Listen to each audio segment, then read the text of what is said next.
Okay, we've hooked up to this little Heathkit calibrator. The reason I'm using it is that I can get 100 volts or close to it out of it. I don't have another source of 100 volts at the moment. But I know it's not an accurate 100 volts. I'm getting 99.37 volts out of that unit right now. And check my ground. Here we go. I am on the 2 volt per division scale at the moment, but I'm dividing by 10 with my probe, so I've got 20 volts per division coming in. And if I hit the button, I am rising to about 99 volts on the screen right now. Then if I go to 5 volts per division, divided, or 5 volts per division times 10 would be 50 volts per division. I get roughly 2 divisions, and that's exactly what we'd expect. Now if I was to, at 5 volts per division, I've only got 8 divisions, that would be 40 volts, so I can't release the times 10 yet. I can't go into release my divider. But what I can do is I can step up the range. 20 volts per division, release the times 10. There we go. Check my zero. It was pretty good, but I'd say right about there. And what I'm getting is about 99 volts. So, looking good. We are getting what we would expect on the divisions.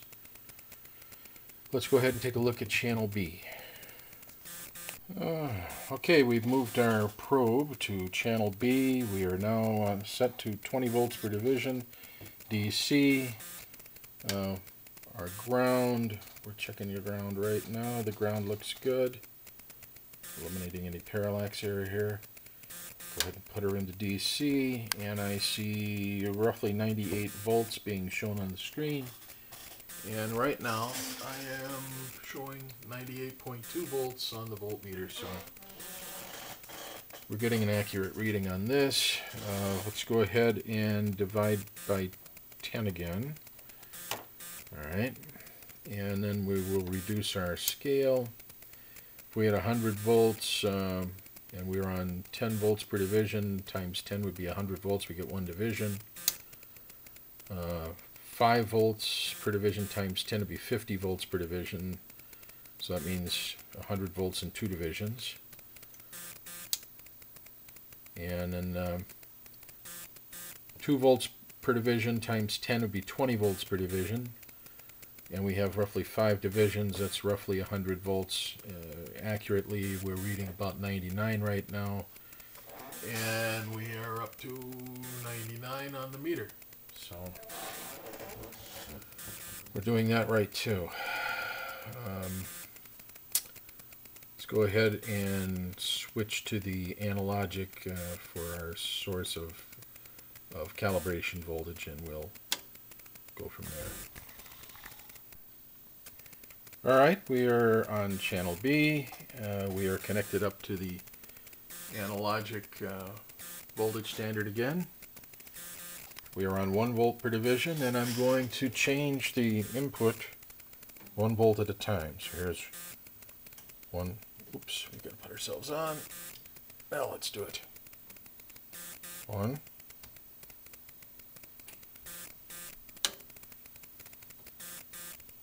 Okay. 1 volt, 2 volts, 3, 4, 5, 6, 7, and 8.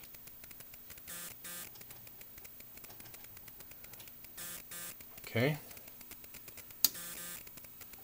0.5 volts per division, we're going to jump up 2 divisions at a time. So here we go. Here's 1 volt, we get 2 divisions, 2 volts, 3 volts, 4 volts. Perfect. 0.2 volts per division. I could go 5 at a time with 1 volt, so let's do that. There's 5 divisions with 1 volt, and then let's go ahead and take ourselves up the remainder with the 0.1 volt. So here's 0.1, 2, 3, 4, 5, 6. So this would be 1.6 volts, which would be 8 times 0.2, which is 1.6. So yes. Okay. 0.1 volt per division. Make sure I'm still zeroed. Okay. And we're going to go one step at a time. 0.1, 2, 3, 4, 5, 6, 7, 8. Very good. 0.05. We should jump 2 at a time. 0.1, 2, 3, 4. Good. 0.02. Let's put ourselves on times 10 again. Eliminate the noise. And I'm on 0.02, so let's go 1, 2. Okay, so there's 0.2 volts. It's 0.2 volts out of the analogic divided by 10 would be 0.02 volts per division on the scope, and that's what it's showing. 3, 4, 0.04, 5, 6, 7, 8.08, 9, 10, 11. Well, I can go up to 10. Let's bring ourselves back down.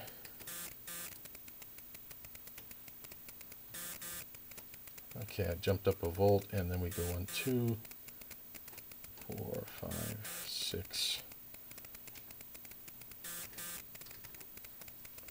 Okay. So we just did 1.6, 0.16, excuse me. And we are now on 0.01 volts per division, and we are in times 10 position. So I need to jump 1/10 of a volt, and I can come up, I'll jump up 1 division at a time. So ready? 1, 2, 3, 4, 5, 6, 7, 8. Perfect. Alright, so that concludes it. Both channels are reading the DC voltages accurately, and we are reacting accurately with the trace. So we're capable of reading voltage and displaying it on the screen. We are capable of measuring time accurately. We've done the time base. So now we're going to put the two together with some triangle waves and just show that we are linear and capable of reproducing our signals faithfully within the bandwidth of the scope. Alright, we've got ourselves hooked up right now to this interstate generator. It's a function generator, and we're generating triangle waves. And the reason we're doing that is that we've already tested and proven that we can read vertical volts per division properly on all ranges. We've measured time accurately through all of the horizontal ranges sweepwise. So we're putting the two together with this triangle wave.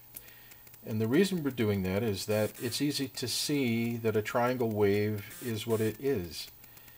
When you look at a sine wave could be distorted, and you wouldn't necessarily be able to see it. With a triangle wave, if there's distortion, a bending in the line, a rounding, or whatever, you can see it.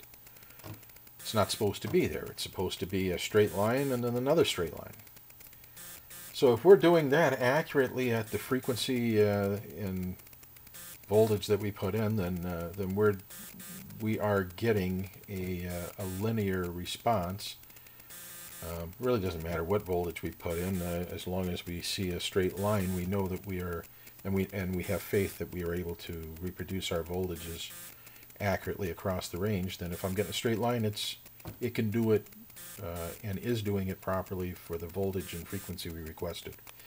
So let's go ahead. Right now we are running 10 hertz, and at 10 hertz on the 20 millisecond per division range, I see 5 divisions across, and then I see a straight line followed by a straight line, and looks pretty good.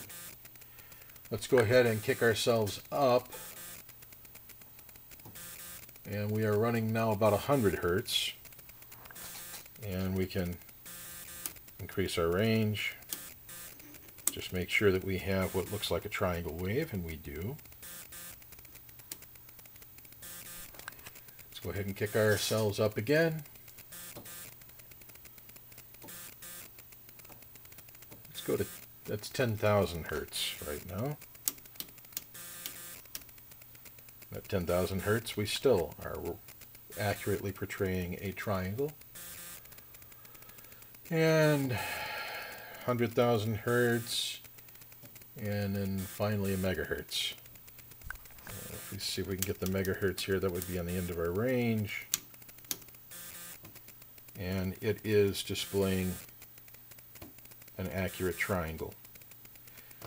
So, in order for me to be able to do this 1,000,000 times a second, and put it all together, then this unit is doing a fantastic job at reproducing the signal that goes in. Otherwise you'd see it. You'd see the distortion now. Now let's go ahead and increase the frequency. I can double it here. If I can take myself up to 10 megacycles.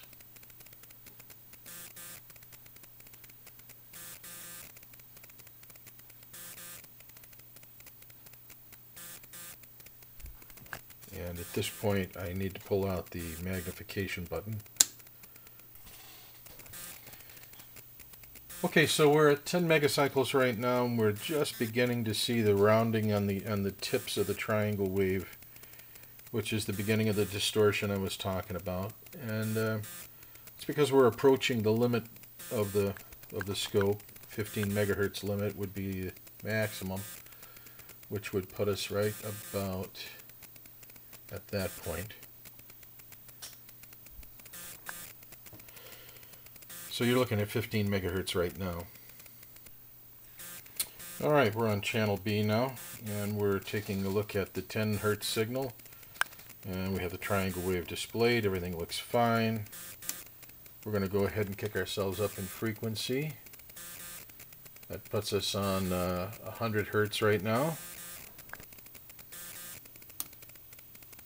Triangle wave is still accurately displayed. Let's go to 1,000 hertz. No problem. 10,000 hertz. 100,000 hertz. Still an accurate looking triangle. Megacycle. Starting to get just a little bit of rounding on the ends. Let's go ahead and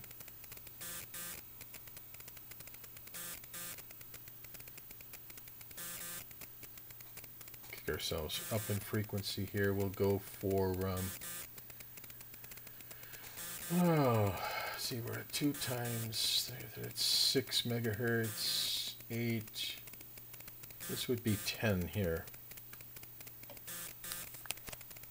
10 megacycles.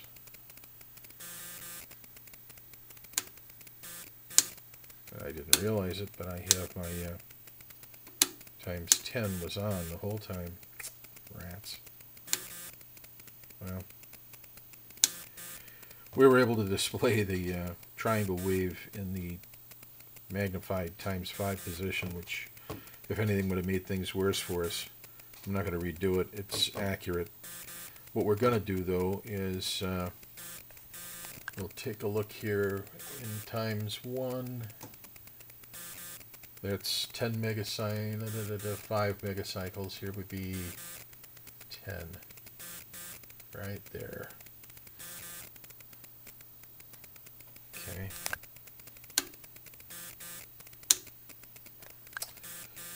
Alright, so we've gone through channel B. It also is reproducing faithfully. We're getting our triangle wave over the entire spectrum of range. Let's right now take a look at the bandwidth of the scope on both channels. Alright, we have ourselves connected up to this PTS generator. It controls its output a whole lot more carefully than anything else I have.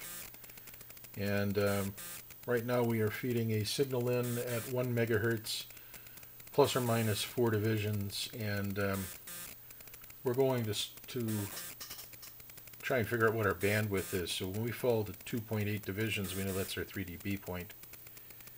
So I'm going to pump 10 in right now. We're going to go to, this will be 11 megahertz right now. As you can see, we've fallen on both ends. Here will be 12, 13, 14, 15, 16, 17 puts us at 2.8. So channel A has 17 megahertz of bandwidth. I'm going to do the same thing for B. Let's move it to B.